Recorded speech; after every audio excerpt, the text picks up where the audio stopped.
Hey everybody, welcome to episode 34 of Open Play Podcast. I'm here with our usual cohort of co-hosts. Say hi, Alex. Hey, how's it going, guys? Will. Hello. Mason. What's up, what's up? We're down Preston, because Preston was actually at Nova this weekend competing, playing Tau for some reason, not sure why. He's got better armies, but, you know, Tau. How are we all doing? What's new? I mean, I'm just hanging out, playing these World Eaters still, like old-fashioned punch boy, trying to get these fortunes painted so I can run them on our tournament on the 8th. Yeah, we got our own private little invitational on the 8th, which is super exciting. It's basically all TOs and veteran players and, like, 2 newbies, and I'm like, ooh, those newbies are going to be in for a special time. Yeah, we didn't plan it this way. We just made an 8-person tournament, and that's just who signed up for it. Sounds like you planned it that way. We did not, and in fact, so one of our locals, he was like, can you pair the new person into you round 1, Will? That way he can learn as he's losing. And I'm like, yes, I can do this. What about you, Alex? What's new with you? Absolutely nothing. Just been hanging out.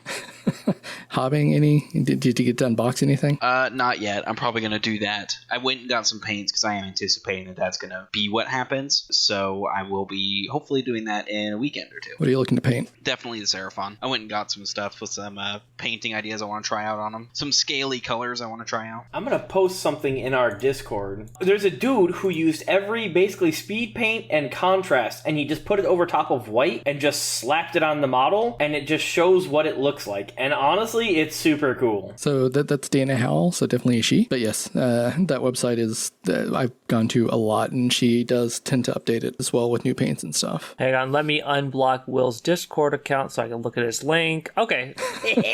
Oh, yeah, this is... I've seen YouTube videos to this effect, too, but I have not... Oh, I haven't seen it with speed paint and this. This is useful. This lady's out here doing Corn's work. Yeah, her YouTube channel's good. She's definitely one I subscribe to.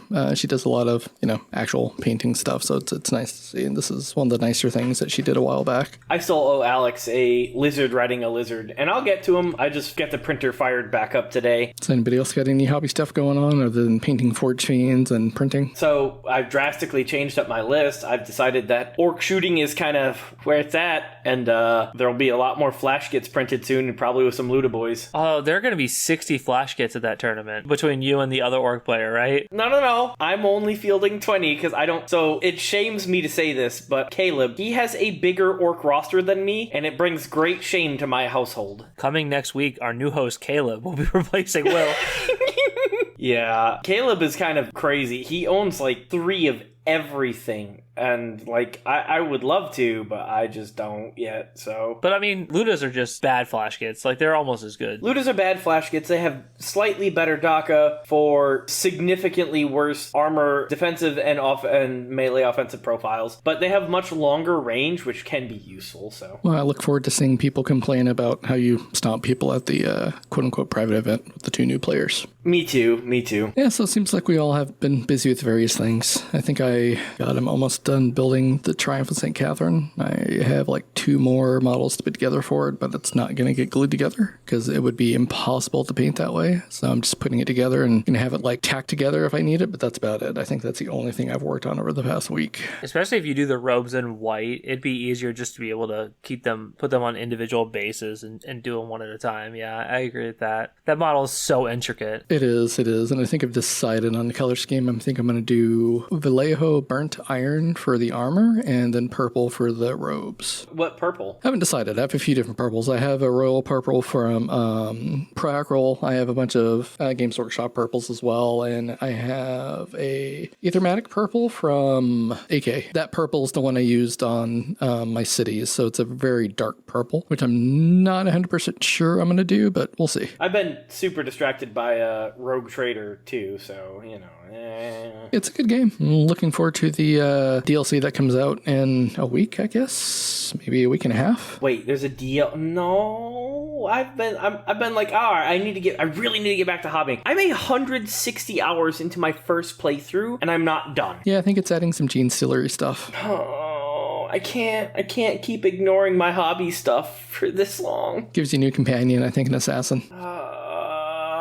It's such a good game. It is. Owlcat, and there's a Humble Bundle right now with it and a whole bunch of other games from Owlcat. So for like $40, you get a whole bunch of good games. I definitely suggest anybody do that if you don't own most of them. It's only got 3 days left, so by the time this episode comes out, It'll probably be ending, so if you hurry, you probably grab it. Here, I'll post it in our 40K general chat, which you'd have to join our Discord to see. Good segue. I appreciate that. So let's get into news here, since our hobbying is mostly just us being busy with life. So how do we feel about Blood Angels? We still don't have points, right? Correct. I think everything really depends on points, but if points are kind of comparable to where they are now, Blood Angels are looking pretty good. Second Mason. Their loadouts got nerfed, quote unquote. They're only going to be able to take a couple Eviscerators, a couple Power Fists per 5, and not nearly as many Melta-Pistols. That being said... So for the record, we're talking about all Blood Angels. You're only talking about Death Company. You're right.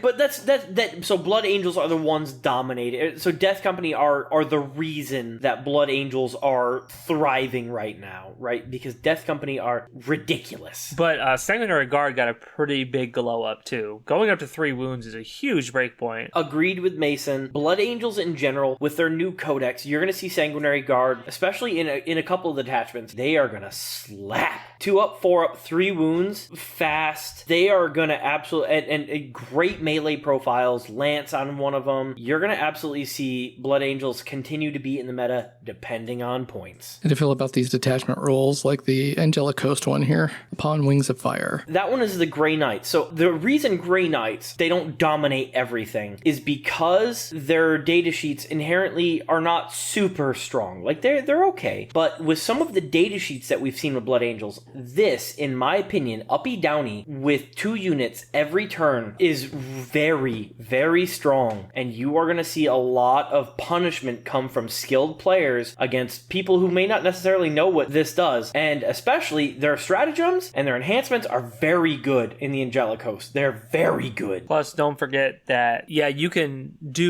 uppy downy 2 units with jump packs and all your scout units and your Callous Assassin. Yeah, so literally half your army could be leaving the table every turn. Yes. I don't think this is as strong as some of the other uppy downy detachments, just because you're melee focused, and I think that is inherently, like, obviously being able to jump up and deep strike somewhere else and then shoot is bigger instead of banking on a 9-inch charge. But I think Inceptors might see some play in this detachment. That's what I was about to say. 2 units of 6 Inceptors dropping down somewhere where you cannot screen them out, and like somewhere where you can't retaliate against them, shooting something into space and then it's dust, and then next turn coming up and doing it again. Very strong. This detachment is, I think it's more of a scoring detachment and less of a, like, I'm going to punch you in the face so hard your mother feels a detachment. But I mean, you still have units like Sanguinary Guard and Death Company to just punch stuff in the face really hard. Yeah, so the index detachment is still going to be the punch you in the face till you die detachment, but Death Company and Sanguinary Guard don't necessarily need that to still punch you in the face till you die. So you could, I think that this is going to be a very high win rate detachment in the hands of a skilled player. I think it'll be hard to play because I think uppy down detachments are inherently a little bit challenging to play, but I think that if you're good, you'll be able to put a lot of use of this. Also, there's definitely going to be merit to picking something up at the end of your opponent's turn and then not bringing it back in on your turn. I believe, if I'm reading this right, you have to deep strike them, so you can't just hold them off the table and then rapid ingress them in, which would be really disgusting. Yes, you must set them up in the next save of your movement phase. I do like the 1 CP strat for 3 inches horizontally away from all units. That's always a nice touch. You can set up heroic intervention plays, and you can drop into scoring, like, areas to score stuff. You can drop your 5 JPIs into their backfield that they thought they had screened out, and then do sabotage or deploy or establish locus now, and stuff like that. So you got cool options and stuff like that. And then it has that reactive move enhancement we're looking at. It's really good too. And this is the one with the fights first attached enhancement too, right? Because that enhancement is bonkers. It really is bonkers. I believe it's the Angelic Host. I think the intention is you put it with 6 Sanguinary Guard and a Captain, and you just put them behind something that your opponent is going to be able to charge and say, okay, you charge these guys, you're going to get heroic and then fought first. That's something you have to deal with. Even if you don't use it this turn, now they have to deal with the next turn and the turn after that until it's gone. It is a very good enhancement. It is something that I would love to have in World Eaters. I'm sure Will would love to have an Orcs. I'd love to have literally any fight first in Orcs, but... Well, you'll be a little bit better once you get your Codex. That's going to be the running joke of the podcast now. It's fine with me. So, like, the enhancements and stratagems in the Angelic Host, I think that they're the strongest that I've seen out of any of their detachments. The Index is still really, really strong, but this one and the Death Company one, when I looked at their stratagems and enhancements, I'm like, these are out of control strong. Yeah, I think the Death Company one just is probably the weakest in the Codex, though, unless Death Company got, like, huge points drops. Yeah, they got good detachments and stuff, or they got good enhancements and stuff like that, but I think that you're just having the issue of +1 to hit and +1 to wound sometimes is not, like, the best attachment rule, and those attachments with that rule typically aren't very good. I have an anti-chaos 5+ for the Archangel Shard. That's interesting. Yeah, I kind of don't like the anti-faction abilities from a competitive standpoint, but in Crusade, I think it's very fun. This went on, pre-order yesterday? Yes, I believe that so. That all of the Blood Angels, or maybe just the Codex and the Army Box went on pre-order yesterday. Yeah, the Army Box with the Codex, not the Codex by itself. Because I don't think they have the Combat Patrol pre-orders up yet, right? I don't think so, but they have to pad out that Codex release to, have something for the rest of this year, which we'll talk about later. Oh, yeah. I just want to point out Angel Sacrifice is the sister stratagem, which was already obnoxiously powerful, and Blood Angels have this in the Angelic Host too, so yeah. The good news is it's not two 20-point dudes standing next to you saying, like, hey, Angron can only hit us. Because that was the thing. It's like they run two of those little Crusader guys, and it's like, all right, you can only hit us, and it's super annoying. But it's like... practically the same thing with Jump Pack Intercessors. I mean, they're literally worthless. I mean, they're not literally worthless. They have extremely pushed data sheets, but they're still hilariously cheap. Yeah, I don't know if I agree that their data sheets super pushed, but they are very cheap for what they do. I mean, we're going to have to agree to disagree, and their data sheets are pushed. You think a Chainsword and Impact Mortals is pushed? I don't know about that, man. They're the same cost as Storm Boys almost, but do a lot more and are a lot more resilient. Yes, they're pushed. Well, yeah, I think they're too cheap for what they do, but I think that, like... It's pushed. Same thing. Oh, push to me means that there's no rational points cost available for them to... Oh, they're too cheap for what they do. Oh, okay. Say that's what that meant to me. Okay. And yes, Ball Predators are still hilariously strong. Obviously, into certain matchups, they're not going to be the best, but they're good. Yeah, I think that the more tanks your opponent has and relies on, the less Ball Predators are useful. But everyone's running infantry these days, and if you're having, I don't know, for example, 120 cultists, it's pretty nice to be able to delete one squad in your shooting phase and delete one squad in Overwatch. But who'd run that kind of list? That seems weird. Some actual terrorist, probably. Some bad guy.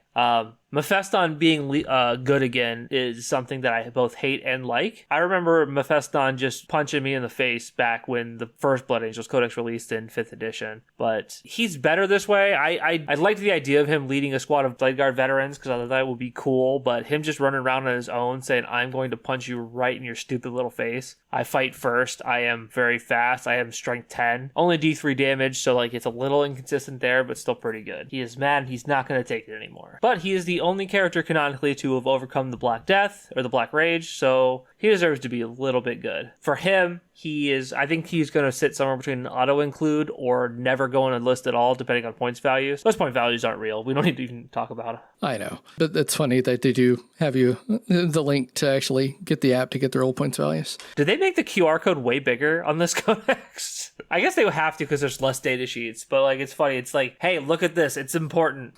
Get to use the 40K app, Not any other thing like New Recruit or something. Yes, definitely don't use anything that's not our exact proprietary software. Something that we should talk about also is we just had the Agents of the Imperium Codex points cost be announced. So they obviously have the ability to make different points costs for depending on faction. Why don't they just make Dark Angels and Blood Angels points costs specifically? Because Jump Pack Infantry in like Ultramarines is not nearly as good as Jump Pack Infantry in Blood Angels. You're opening Pandora's box though, right? Because it's the same with like almost every army. Your argument is fundamental across like the whole of the game. Meganobs suck balls in every single attachment other than Bully Boys right now. So it's the same fundamental argument that you're going to have units that are really specialized in good in like that detachment, but in other detachments they're going to suck. So it's the same thing. But I think it's different with allied units. Like, this unit literally, like, Old Springs can never take Lamarties, can never take Death Company and stuff like that. So they never will, you never have to interact with, Old Springs was a bad example. So let's go with Deathwing Knights. You're never going to have a list with Deathwing Knights and Death Company in it. It's never going to happen. So you don't have to worry about their costs independent. You can assess their costs independently of each other. But Jump Pack Infantry in Blood Angels and Jump Pack Infantry in Deathwing Night Spam are different beasts. Jump Pack Infantry and Deathwing Night Spam are very good. Deathwing Knights in Blood Angels, in a Blood Angels detachment, are much better because of all the boost they give to Jump Pack units. So, like, just give them, like, oh, they cost 10 extra points in this unit. They raise up their points in general, Will. I know you're going to say it, but, like, I don't know. I just think it'd be an interesting avenue to pursue, but it would be a lot more levers to pull during balancing, and it seems like GW is, sometimes when they make data sheets, it seems like they're panicking to get it out in time, so they make some questionable choices. It's funny that you say this, Mason. I was literally thinking about this earlier. I do policy and procedure as my job, and I'm looking at some of their decisions that GW does, and obviously to them, I don't know how they look at this. Obviously they look at this as a cash cow and a profit maker, but, like, this is their primary moneymaker. I really struggle to, and I'm not trying to be too down on them, right? This is obviously a huge game, but I really struggle to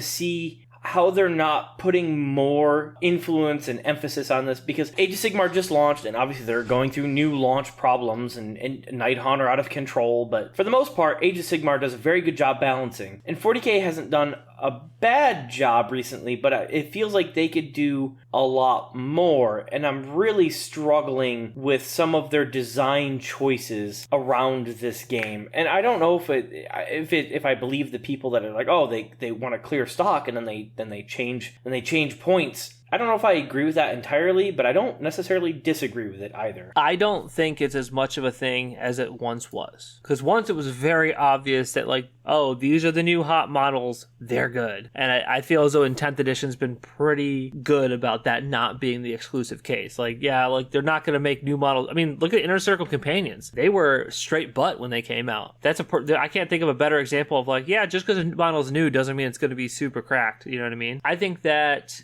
the game in general is well balanced to a point. Honestly, I don't think you can get enough data about a game that's complex in 3 months. So I think that they are sometimes just kind of flying by the seat of their pants. You know what I mean? I mean, look at when the CSM Codex came out. Nothing has really changed about the cultist attachment since it came out. And it just, spoilers, just won Nova, right? Well, it did get a significant nerf a few months back. So it's worse. And it had a terrible win rate a few months back. And now it still is like... But there's a distinct difference between looking at people who are... It's like looking at the Olympics versus those who compete in regional championships, right? Nova and these huge events, you're going to have Sieglers, you're going to have Lennons, you're going to have people who would... If there was an Olympics, they would be in the Olympics. And then you take the data, the aggregate data of those individuals who compete in GTs and RTTs, which are Will the Orc competing at these events. Siegler could take the worst, the most terrible army in the game,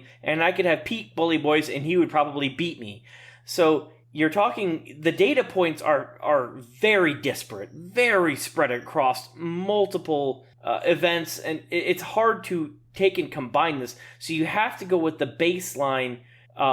And I think GTs are a great baseline, right? 40k Meta Monday, he does a great job of it. I think that's a great baseline for the most part, with the exception of taking into the account like the very tippy top and the very tippy bottom. I've always been, for every game I've played competitively, been on board with you balance for the top of the meta, because of the less competitive you are, the more you can just make random adjustments. If we're playing a fun game and I'm substantially worse than you, I could say, hey man, I got 50 extra, I'm 50 points over, like, just deal with it. And you'd be like, all right, whatever, like, I'm still gonna win because I'm substantially better than you. You know what I mean? You want the game to be balanced for, like, when every player knows all the rules, all the interactions, everyone's playing their best, and because that's where the game needs to be the most fair. Because you want a game that has skill expression, because that's what makes a game actually competitive and not just a dice game where you're gambling. I think that there's something to be said for both of our points, right? Because I do agree, at the top level, the game needs to be more hard balanced. especially looking at these people.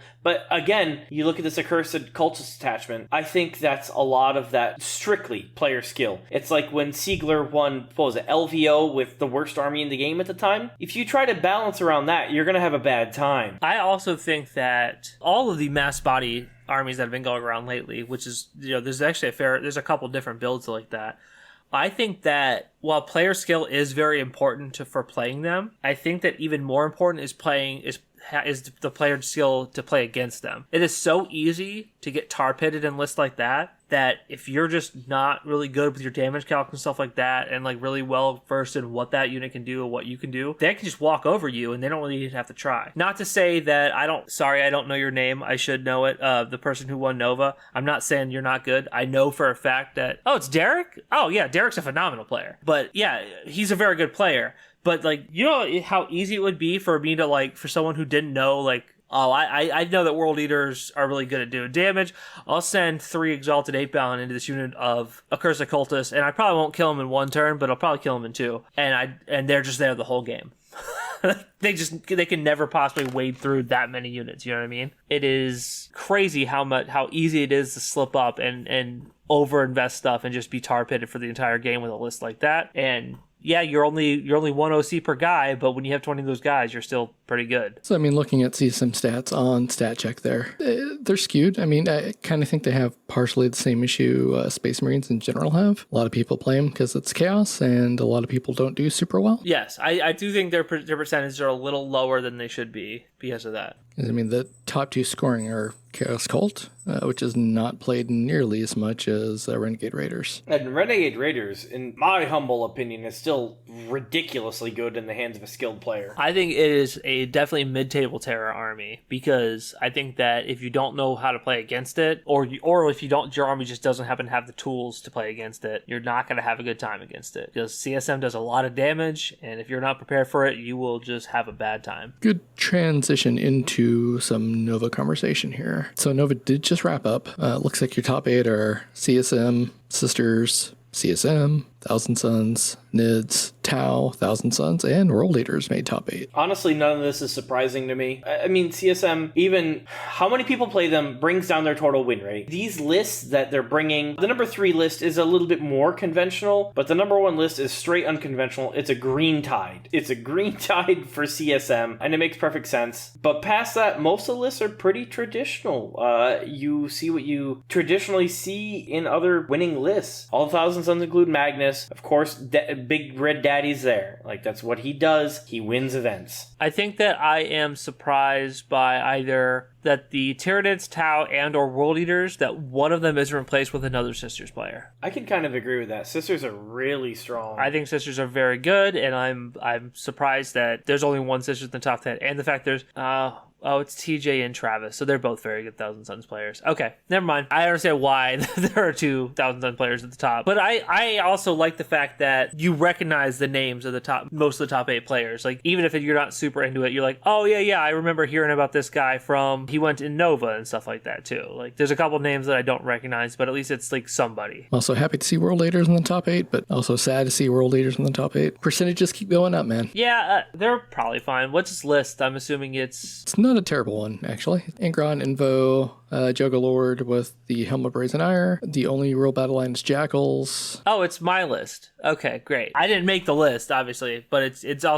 Jack Harpster's list, except for my list has 2 units of Jackals and 2 units of Spawn instead of 3 units of Spawn. Yeah, I think that Chaos Spawn need to go up in price, even though I really don't want them to. But other than that, I think that most of the list is probably fine where it's at. Oh, it's 10 under. Yeah. So, no, this is a good list. This is, like I said, this is the list that I'm probably going to play on the 8th. Spoilers, everybody. There's so little play in World Eaters lists anyway. It's like I'm running a bunch of 8-bound and Angron. Deal with it. That's surprising and shocking. Yeah. I would not have expected that. But I am happy to see that it wasn't a list with like Mauler Fiends, because I've been saying them for so long that Mauler Fiends aren't good, that every time someone does well with it, I'm like, maybe I'm wrong, and I have to question myself. So the fact that I wasn't wrong makes me feel good. Let's look at the next placed World Eater list. 3 Mauler Fiends. No, I'm just kidding. It's the same list. It's the same list, yeah. Only 1 unit of spawn More 8-bound. and 2 units of regular. So he traded a unit of spawn, or 2 units of spawn for a unit of regular 8-bound. So it seems like this is the move. So Forge Fiends are actually probably going to go up then. If a lot of people are realizing how good they are, they're a very solid shooting platform. And I think that it's a little bit of a bummer because I think that World Eaters should have at least one solid shooting platform just to make people not do super disrespectful things against you. We do. It's 450 points. No, because Angron still has to charge them. He can't shoot them. No, I'm talking about the Lord of Skulls. He's 450. I think you said 415. I thought you were talking about Angron. No. Hey, I would actually go back. I considered running this Lord of Skulls again. He is very fun. I still have a list with one of them in that, I have the model. Why not use it at some point until the points go up? I wonder if StatCheck's going to do a breakdown of average win rates at Nova. I guess you can do that. We'll do that on StatCheck next week, right? Once Nova's loaded into StatCheck. If it's loaded in next week, yes. Yeah, because I'd be interested to see how all the armies do. They're using GW layouts this event, right? I believe they were, yes, because it's a GW event. Well, not technically a GW event, but yeah. But it's not an FLG event. It's not player placed, and I don't Correct. think they're using WTC layouts. So back to Blood Angels real quick. What was it? A team or B team that wrote that codex? It feels like the A team. Yeah, this is the A team. This is the A team after they came down off of their 3-day coke binge. They were like, all right, guys, we got to start writing reasonable codexes. Now, I could be totally wrong, and they were like, they said that, and then they huffed another line of coke, and then they were like, all right, let's get to these point values. But we'll have to see. Yes, the codex has very much the possibility to be the best codex out there right now, the top one in the meta, but it really depends on points. Yep. So speaking of codexes. Oh. You mean no more codexes for the rest of the year? Yeah, so that reveal show, I did watch it, and it was the worst reveal show I think I've ever seen because it didn't reveal anything. I'm so glad we did not record for that because it would have just been like a bunch of silence and then like belly aching, like, what are they doing? But I wish we would have because it was so bad. So basically what this said is Blood Angels into this year, which it is September, so 3 months that codex might be usable. We'll see if they take as long as they did for the Tau codex. I don't know. But that's supposedly the last codex for the year because they're going to slow the releases down, which I don't get. Yeah, like this is literally what people do at work when they don't have enough data to actually fill out a PowerPoint slide. They add in, this is what we did already. Like, we know what you did already. We were here for it. Yeah, and they list all the great factions, just not GSC. They did not put GSC on there, and AdMech is only barely on there. I mean, I like how they have their so far, and it's a new edition of Warhammer 40k. Loads of great faction codexes came out. Data Sleet releases. Okay, so this is the stuff you're supposed to already do. This is stuff you just do. This is your job. And still more to come. And under more to come, Blood Angels. That's it. Seriously, that's my favorite part of this whole thing, Michael. Like, still to come, Blood Angels. Well, you've got 3 months. No, Blood Angels, shut up. Also, the fact they put Blood Angels end of the year on here when like the codex went on pre-order yesterday. What are you talking about? Well, again, with the Tau Codex, it was, 2 months before it ever released on its own? Before it was even usable in regular play? Let's not mention that too much, otherwise Preston will materialize out of thin air and get angry. Preston's going to pop into the Discord from his phone just to yell. Sure, he's rolling in his grave as he's driving back from Nova. So their preview for the 2025 codexes were 3 of them. So Guard's the next one codex. So Guard won't be the last codex of the edition, at least. That's cool. Eldari and Imperial Knights, plus more codexes. That's it. I'm hopeful that this is January, February, March. That would make sense, right? You take a breath, and then January, February, March, you release Astra Militarum, Eldar, and Imperial Knights. I'm going to be the Debbie Downer. I am not excited for the Eldar Codex. I'm not excited at all. Nobody's excited for it. You're not the Debbie Downer. You're crying out with the voice of 10,000 other people. Yeah, all right, fair enough. I do not look forward to their Codex, literally at all, because if it's remotely as powerful as the Index, I want nothing to do with it. I don't want to see them at events. I don't want to fight them. I want nothing to do with that. I'm fine with the Eldar strength right now. Agreed. Not Yunari strength. Not the Yunari strength. Yunari is too strong. But actually, like Eldar, normal Eldar, just not evil elves. I think that they're fine. Actually, they're being a little undertuned. But counterpoint to that, though, it's taken this long to get them there. from the edition coming out. They have gotten both legs, both ankles, and both hips broken. Like, and they're still playable. Fine. Yes. They're like what I'll say. Pull up that Nova. Number 10, I think, was Eldari. Nope, number 9. Matt Laura, first place at Nova from went from Necrons to Eldar. You coward! They're enemies. You can't do that. I'm just kidding, Matt. We like you. I don't want to come off as actually mean because I'm definitely was joking. But these 3 codexes in general, like I don't think they could have picked for any other combination of 3 codexes that would have had me go more like, okay. Well, Imperial Knights, are they going to get Bondsman back finally in the codex? No, of course not.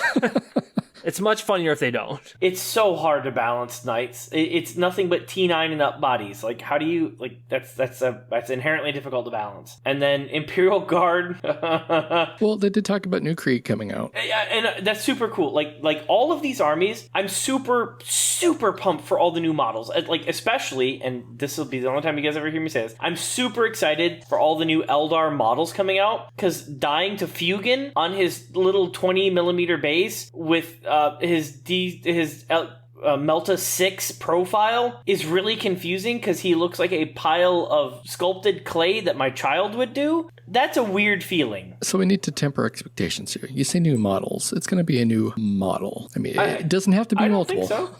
I don't think so. So GW, I think when I read one of they're going to release a bunch of new Aspect Warriors, which they all need replaced, and a bunch of new HQs. Now, hopefully, they cull a bunch of named Eldar HQs that are all fine cast. Just gut them, kill them, get them gone. Yeah, I mean, they're going to keep the Phoenix Lords for sure, right? Like each of them. But like, they can get rid of like all the guys that no one runs. Eldrad, Uthron, who cares about that guy?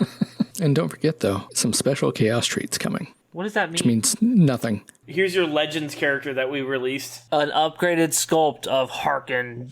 No, it's going to be Angron for Horus Heresy and Risen. Like a demon Angron? They already have a non-demon one. Well, let's release a new one. Human form, maybe not demonic. And like they did with Horus, where there's regular Horus and then there's Horus. Horus Ascended. Yeah, they'll do Angron. Yeah. Descended, I guess, because he just gets angrier and crumpier. It's just some dude sitting behind a desk. Overall, I think that this is not the best roadmap I've ever seen. It doesn't really get me hyped. So if this is all that 2025 has to show, I'm big mad as a consumer. It can't be all 2025 because then 2026 comes and you're on fucking 11th edition at that point. I'm with you, Michael. This cannot be it. If they had just put the words January through March, all right, I'm good. I can accept 3 codexes in 3 months. Fall, something like that. Give me a time of year, not even the months. Just give me a season. Yep. Put spring, put late winter, something. Give me something. But they put nothing. Yeah, so we'll see. I'm looking forward to the Guard Codex to see what it actually has in it, to see what's getting removed, what new models hopefully will be coming.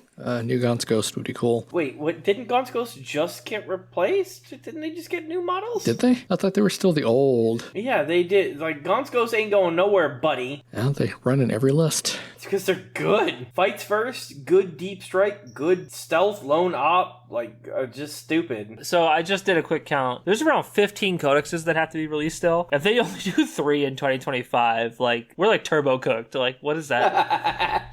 2026 about to be busy for about 4 months. There ain't gonna be no meta. So Michael's showing us the models for the Age of Sigmar that were released. Age of Sigmar, common W. Every Age of Sigmar model was absolutely fire. And if you're a Space Marine player and you haven't been looking at Stormcast Eternals for alternate sculpts or proxies, what are you doing with your life? I'm not a fan of this guy's banner. The Lictor, I think? Yeah, the Lord Relictors. I'm definitely a fan of the head, though. I'd like to see that head in other models. Honestly, everything about this model except for the banner, I don't like. Honestly, I could see someone cutting it and putting a regular banner on there or a glaive head. Or, just use the alternate, I guess it's not alternate pose. Everything about Age of Sigmar models is just 10 out of 10. Beautiful. Let's go, baby. Somehow, hey, that's going to be my paint scheme. Look at that. It's going to be the Jade Armor, guys. Huh. Well, I thought I was being original, but I guess I'm just being a nerd. Somehow I became a Stormcast Eternal player. I don't know how that happened, but now I have I have 4,000 points of Stormcast now. You're welcome. The Stormreach portal, though, when they showed this on stream, the portal itself looked like it was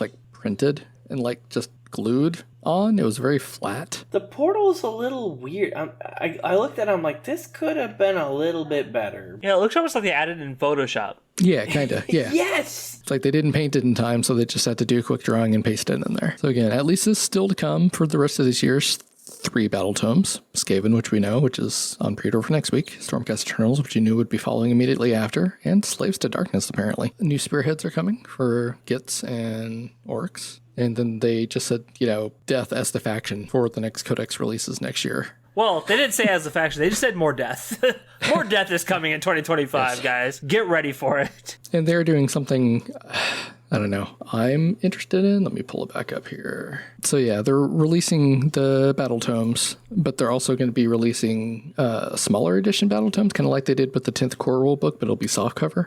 Another W for Age of Sigmar. Dude, let me buy a code. Yeah. Well, it'd be nice to get a code. Yeah, I mean, if they have the code and they have like all the rules in there. I don't want that. Sell me a code. I don't want nothing. I'm pretty sure they're just not going to sell you a code, though. So I think it's just wishful thinking. Yeah, I know. Like, I enjoy the lore whenever I get around to reading the tomes and that sort of thing.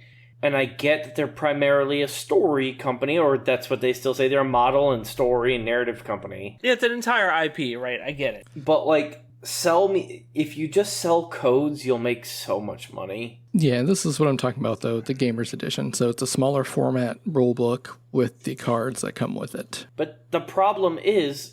Inherently, the tome and the cards, the next balanced data slate, they're all wrong. Everything's wrong. Points aren't going to be in the books. But they've been changing data sheets lately. Unless you want to go through and line through stuff with a red pen, it's nothing's going to be correct. I'm just saying it's a good direction to go in. I'm not disagreeing. It'd be kind of dope if they included like little stickers, like that you could like, at least you wouldn't be able to do it for like rules changes, but for like weapon stat changes, like attack, strength, stuff like that, you could at least sticker over it and write it on like a little nice marker or something. It's a small step in the right direction.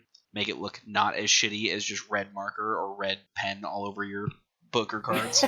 I would love for them to just sell codes because they don't put rules in the novels. And they don't put lore in the model sets, right? So, like, if it's going to be 3 separate games, if it's going to be lore, hobby, and game, then actually separate them and say, let me just buy the code if I want to do it. I think that's fair. I am okay with buying the codexes for my primary army. Like, I want to buy the World Eaters Codex. I do want to look at those photos. I do want to look at that lore. But, like, the Space Marine Codex that I bought was begrudging because I don't give a crap about that lore, man. That's not what I'm here for. I was playing Space Marines because I just had them. Like, they were there. And then I'm like, now I'm playing Chaos again. I'm like, why was I ever doing that? Although, to be fair, now that Deathwing Knights are good again, I am considering, like, just playing a game with Deathwing Knights because Terminators are fun. And as far as Skaven releases, there's another choice here. So they're releasing a new spearhead for Skaven with the 20 new clan rat bodies and a bunch of old models, including the old Greyseer when they have a new Greyseer out. I don't know why they're packing the old Greyseer in here. Get rid of models, obviously. Jeez, Michael. Yeah, it's such a chip, though. Yeah,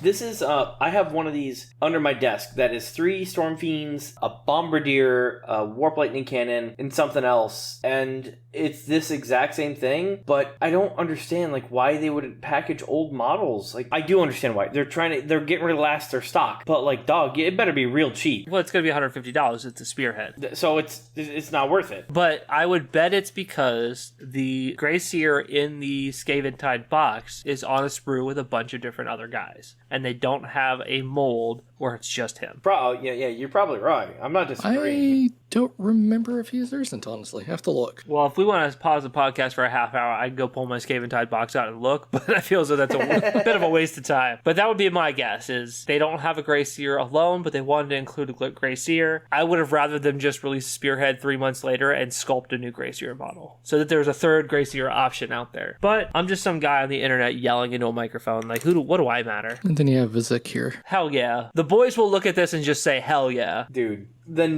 all of the new Skaven models are absolutely fire. Like, I've not seen a single one where I'm like, yeah, this is okay. No, they're all great, and I love them all so much. Well, this model's a little deceptive because, I mean, you see who Vizik actually is, right? It's this little rat right here. The little rat on his shoulder? Yeah. And then that's just his mount he's riding? Exactly. What size base do we think that's going to be? Is that going to be 100? I think that's like a great unclean one base. That's a big boy base. I don't think it'll be that big. I think it's going to be the same size as the Vermin Lord, probably. Like a Redemptor Dread, like 100 millimeters, right? Probably. Because remember, Vastor is only on an 80 millimeter base. True. Yeah, you know what? Never mind. I rescinded my statement, 100 millimeter. Yes, I agree. Count another time that Will was wrong, everybody. Yeah, that's nice theory. And you want a chubby rat guy? That's your chubby rat guy. Dude, this guy does look like he just was, I've been fighting for years. I'm 3 days away from retirement. I unironically love this aesthetic. Like, it's like how orcs, like big war bosses are fat because they just have unlimited access to resources and they just get fat and lazy. This is a Kritok Foulblade for anyone who's following along at home. His model is nice. And it's very clean for Skaven, though. I will say that. Not just the paint job. It's like there's not a lot of like doodads and stuff on the armor. It's kind of smooth, a little too oomy for my taste for a Skaven guy, but I like the banner on his back. I think that shit's super dope. Yeah, that is cool. It is a nice model. Then you have the Arch Warlock. I love the new Arch Warlock. So I'm a Scryer only player. The new Arch Warlock is all the dude, like as Mason said, all the doodads, the glaive, the claw. Dude, that's what Chaos is known for. It's just like they got doodads everywhere, man. Like skulls, pouches full of mysterious meat, like crystals, spikes, everything. That's what Chaos is all about, the doodads. Yeah, the Warlock Galvanier. I wonder if this is going to Legends the Bombardier and you'll have this guy only instead. I don't think so because the box that I have sitting beneath my desk is fairly recent and that's a Bombardier. So I think this is just another Scryer HQ that can just do some DACA. I'm not saying it's gonna go away, but just because the model's recent doesn't mean they won't get rid of it. True. I will say Age of Sigmar, it feels especially prevalent now that the way that they do regiments in the new army building list, they got a lot of these little like ancillary heroes that like, why am I ever taking this? The guy's 80 points that he doesn't do anything. So it could just be one of those guys like, yeah, this is like an exalted hero of chaos. Like, yeah, you can take him, but you won't. Yeah, exactly. Oh, look at these Globadier models. Oh, sorry. We'll talk about the Master Molder. Yeah, Master Molder first. He looks cool. He looks like a molder. Like he's got gross tumors all over him and he's got a man catcher. He's got his little grabber stick in case he like drops the newspaper behind the couch. I love the Globadiers. So much to my chagrin, I already printed like 30 of these guys and I painted them all because GW previously their Globadiers or their Scryer Acolytes were terrible, but these new models are fire. So I may end up just picking up 10 just because I want to paint them. Look at that. I love the guy who's throwing the one. Like, yes, it's so good. Yeah, these models are really dope. I love these guys. They're not all standing on tactical rocks, which is nice. They're standing on tactical debris. Perfect. I do like the Warp Spark Weapon Battery guys, especially this bottom guy just sort of screaming. Oh! Wouldn't you be screaming if you had a Warp Spark Weapon Battery nudged against your pelvis and you were the one pulling the trigger? Just waiting for it to explode. Don't threaten me with a good time. The Warp Grinder has an interesting ability from what they talked about. It can dig under and like pop back out. It's just going to be a redeploy. It is, but it's still just thematic. So it's like a fourth Nahal, basically? Yeah, I don't know all the rules for it. The Warp Grinder looks kind of cool, but it looks like not like it wouldn't be usable in combat, which is hilarious to me. And some new Storm Vermin. The Storm Vermin are, again, this harkens back to Mason's earlier statement, they're very clean. They have no adornments. They are basically just rats in armor, which this is one of the only times I'll ever say this. It kind of makes sense. Storm Vermin are no-nonsense rats. They're here. They got one job, kill stuff. But I want the nonsense. I do kind of agree. I kind of want the nonsense. I like the back spikes. I think that the back spikes add a lot of character that you couldn't... Maybe Soul Knife, whatever the hell his name was, maybe he had back spikes and you just couldn't see it from the angle that took the picture. Oh, true that. The new Doomflayers are absolutely fire. Doomflayers are the most hilarious unit in the whole of Age of Sigmar. It's rats suiciding on the back of rolling balls of death. 10 out of 10. Let's go, baby. The new Brood Terror looks terrifying. Looks disgusting and it's great. The little second head, I mean, I guess it's a second whole body stapled on. Like, this model. It's a mutant rat ogre, but somehow scarier. And it's not, I can't get a good view of what looks like a massive like chain weapon he's dragging in the back. Oh, I cannot wait. I hope this model's good, because I will unironically pick up 3 of them and just paint them all up. And then the single releases for the box. And then, hey, Middle Earth stuff. Woo. Oh, there we are. The game that everyone plays. Okay, so that was the other thing. So at the end of the reveal, oh wait, one more thing, and we're expecting something good, right? But no, it was a single dude on a horse. Yeah, dude, that was the wild... They're like, oh, yeah, you guys ready for the end of the reveals? And they're like, Middle Earth. And we're like, wait, what? There's like 8 people that play that game. Just... They expected the crowd to be like, oh my god, and just like start panicking and having a riot. And everyone's like, all right, cool. I will say we should also get the Stormcast models, the new ones, equal love here. So the Lord Vigilant on Morograph is a really good looking model. Yeah, you guys keep going. I'm going to get a Slim Jim. I'll be right back. What an interesting way to need to take a break from a podcast. Yeah, his wings aren't as good as the Lady Whistledown, whatever the hell her name is, but he's great, and I really enjoyed the model. Solid 8 out of 10. And Lord's Celestant, derpy face. The guy with the bro fist in the bottom right, where it's just his fist outstanding, like, dude, dap me up, brother. But I do love the hammer and sword combination of like, I'm gonna mess you up somehow. One way or another, I'm gonna slash or hammer you. Like, do you have chainmail or do you have plate mail? Because one way or another, you're having bad time. Yeah, the Lord Relictor again, which I still think is a very cool model. Banner aside. That is just a straight up better chaplain. Oh yeah. Guarantee you, some people are gonna use him as a chaplain in 40K. Oh yeah. Why would you not? If I ever fielded a Space Marine army, I will not field regular chaplains. I'll field that guy. Dude, just use this head, paint him green, and just make him Belial. I would just chop off the banner and put a spike up top and just impale the body of whatever my favorite opponent is at the time. Boom. I got a chaplain. Just use this this weapon and replace it. Just gotta buy $200 models. I was about to say that's a $200 chaplain. I didn't notice. So we went back up to the Lord Vigilant on Morgriff. I didn't see the wing armor the first time. That is a really nice little detail. I like it. Sorry, go on. Yeah, but people will probably just plop this guy on the table as is, and I won't even object to it. Like, I'm like, yeah, that is very obviously WYSIWYG a chaplain. That hammer can be a Crozius.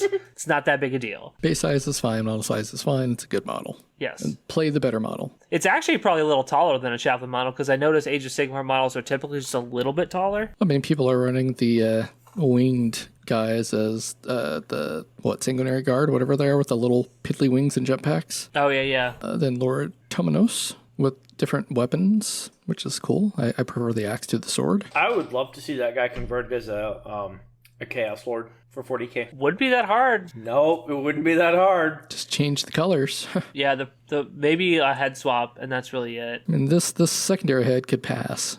Put some horns on it, and you'd be fine. Yeah, put some horns on him and call him. Slap some horns and some more skulls on him. Call him good. Yeah, because like whenever you want to convert loyalist minis to Chaos Lords, like you always have to carve off Aquilas. This guy ain't got no Aquilas. He's just got skulls, baby. So this is a super minor gripe about it, and like. The hourglass thing is a very, so he's got the hourglass around his waist.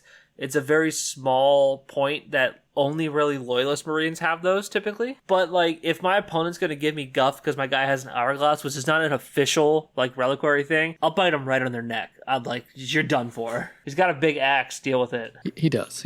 And then you can get the models, the Reclusians and stuff by themselves from the box as well. Stormstrike Palladors are interesting models. Nice bird cav. I feel as though that they wouldn't be able to run as fast as regular horses with the bird legs. Half as fast because they have 2 horse legs. I mean, yeah, let's not get... we don't need to get into evolutionary biology in our fantasy game, but... And then your color scheme right here. Yeah, just the little jade guys. The portal we've talked about. Yeah, the portal's fine. Like, I mean, I have the Arcantra Chaotica or whatever the hell it's called, piece of terrain for Age of Sigmar, or for Slave of Darkness, and it's just fine, too. Like, it's nothing to write home about. I had a $60 gift card from winning on RTT, so I just got it because I'm like, hey, this will be cool to have in case it ever gets good one day. Oh, don't forget about your Chaos Dwarfs for Blood Bowl. These guys I love these guys. They're very hilarious looking. I love how they kept the big hats. That's my favorite part about Chaos Dwarves in general. They're just like, we have huge hats. And they do. Big into hats. It's so ridiculous and I love it. This dude's like 90% beard. Dude, look, if I had the option to be a Chaos Dwarf and have a huge beard and a big hat,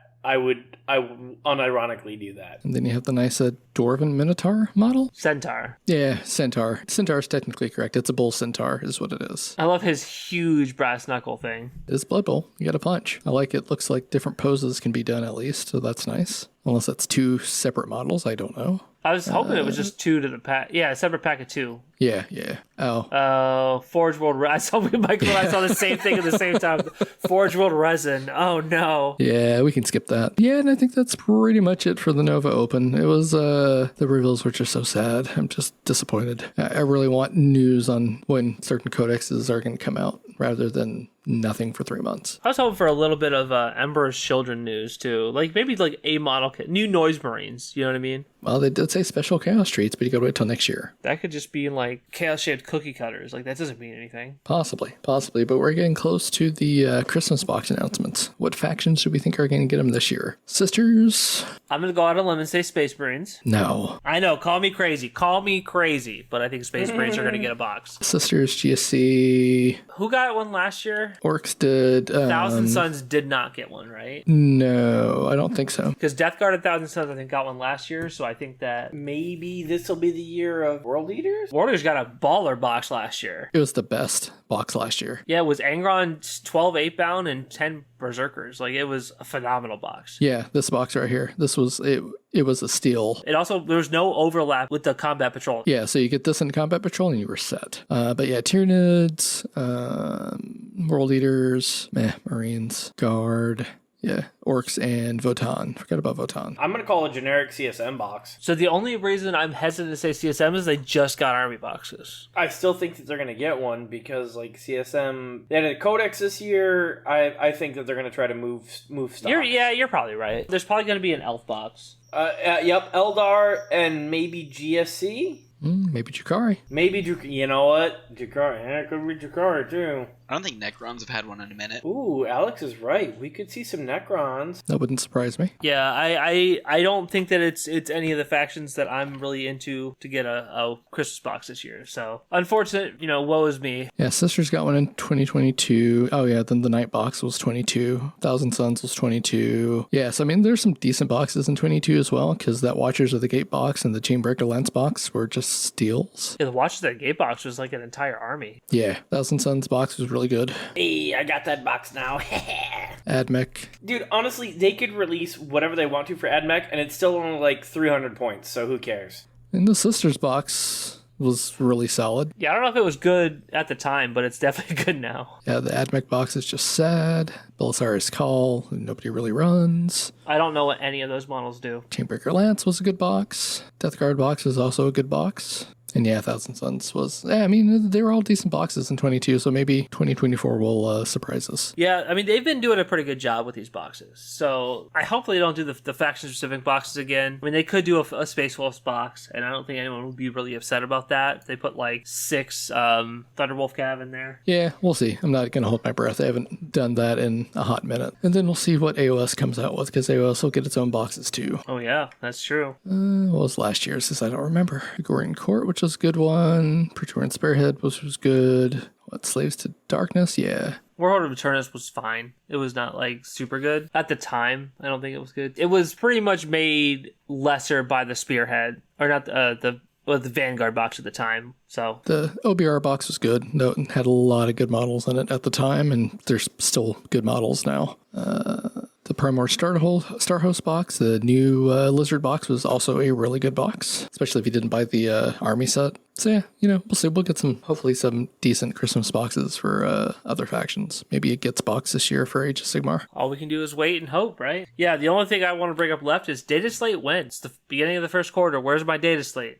GW, where is it? They had to see who won at Nova, and then they had to make on-the-fly adjustments because of that. Gotta nerf CSM again. Sorry, lads. Yeah, I mean, on the 20th, so we haven't exactly been 3 months yet. We got till the end of this month when it'll probably be closer, so in the next few weeks. So the 2 factions that got 2 top 8 slots at Nova, obviously I think need nerf. I think each of the factions that only got 1 win, except for Sisters, don't need a nerf. I don't think that Tyranids, Tau, or World Eaters are really tearing up the meta right now. Like I said, Spawn probably could use a points hike, even though I really don't want them to. GW has so many levers. Like, the points lever is the easiest lever in the whole world. Look at what the top players are fielding, gently adjust them 1 to 3 points per model, and take the stuff that literally no one is fielding and decrease it. That's like, this isn't rocket surgery. It is brain science, though. So, like, CSM, I'm not even sure that they really need a nerf. Are there 1 or 2 units that I think... Do I think Chaos CSM Vindicators are too good? Yeah, I do. Do I think that Accursed Cultists are still really good? I do, but do I think that they need a nerf? No, I don't think that they do. Part of the issue is if you can play an army that can field 140 models plus, you're probably going to score okay, because the enemy's going to have a lot of issues clearing that much chaff. Especially because they all have an invul and they all have a feel no pain. It was the same problem as that Green Tide had, it's just that CSM didn't get that taken away from them. Accursed Cultists only have an invuln if they're being led by a character. They don't have a feel no pain? They have a feel no pain. That's not the same as an invuln. Okay, but they're all being led by the Accursed Council, so... Yes, probably. So that's the thing. It's like, Accursed Cultists could go even down in points, in my opinion, and then raise the cost of the Dark Commune. Because they don't do anything on their own. Like, that you should be able to run something that's like just a crappy, like, 10-man squad or whatever, 16-man squad, but... 65 points to give all 26 of those dudes a 5-up invuln. It's pretty good, I hear. And then once per turn they can advance and charge, and then, or once per game they can advance and charge and get +1 to hit, +1 to wound. It's pretty gross. You throw them at an enemy because they have that advance and charge. They have that +1 to hit, +1 to wound once per game. So it's wave tactics while simultaneously having tons of OC. So it makes perfect sense why it would do well. Do I think... Now, and I could be wrong. I have not checked this guy's win path. Do I think that he probably dodged bad matchups? Yeah, he probably did.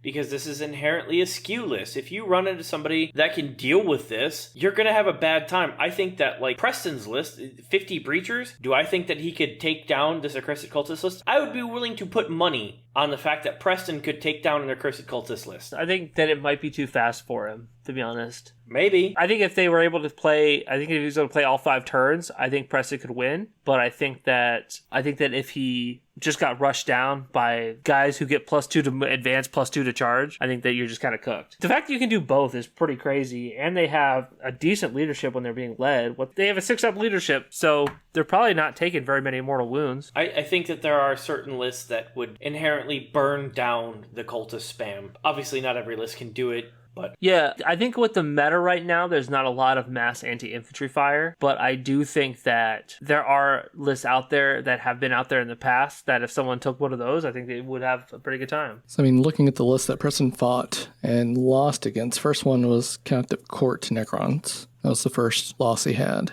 Yeah, I could see how that'd be a bad matchup for him. Then it was Space Wolves, then Imperial Knights. I mean, that's a lot of I'm wounding on 6s for Preston, so well actually that's a lot of Armiger. No, that's 3 big boy knights. Yeah. That's a lot of Preston I'm wounding on 6s, which is like because breachers don't do well into T12s.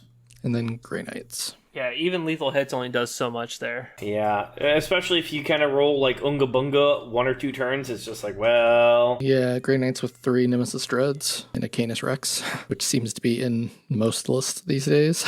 Yeah, Canis Rex is definitely going up in points when they drop the new slate, because he's getting taken in a lot of non-Imperial Knights lists, because he's so good. Being able to heroic for free or reroll a charge for free is pretty good, I hear. Overall, Preston did really good, though. I wish we had more to talk about the reveals that didn't really happen, but I don't want to harp on it any more than we already have. It was a little bit of a mid-reveal situation. Hey, the Boarding Actions books is out, don't forget. Yeah, that's right.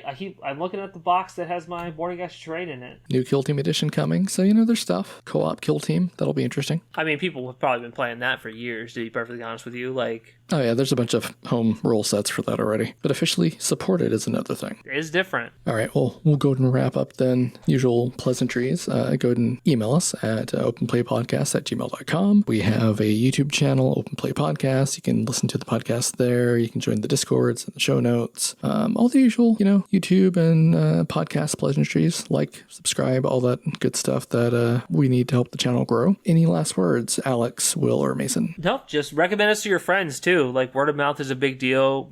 We've got a pretty good following in our local area, but hey, if you're somewhere that's not in the eastern seaboard of the U.S., Tell your friends to listen to us. You can even laugh about how wrong Will is about all his takes and stuff like that, and we will back you up on that opinion. Yeah, I will say the Open Play Discord is one of the only Discords I don't have muted. So if you talk in there, if you want interaction, I'm happy to talk to you, even if it's to make fun or just rib or just have fun. Like, hit me up. I love interacting with people in our community. So yep, we joke around a lot, but I think that we have a pretty positive community growing so far. So I'm excited to keep growing it. Definitely, most definitely. With that said, everybody have a great week, good hobbying, good games, and have a good day. Have a good one, everyone. Later, boyos. Thanks for listening.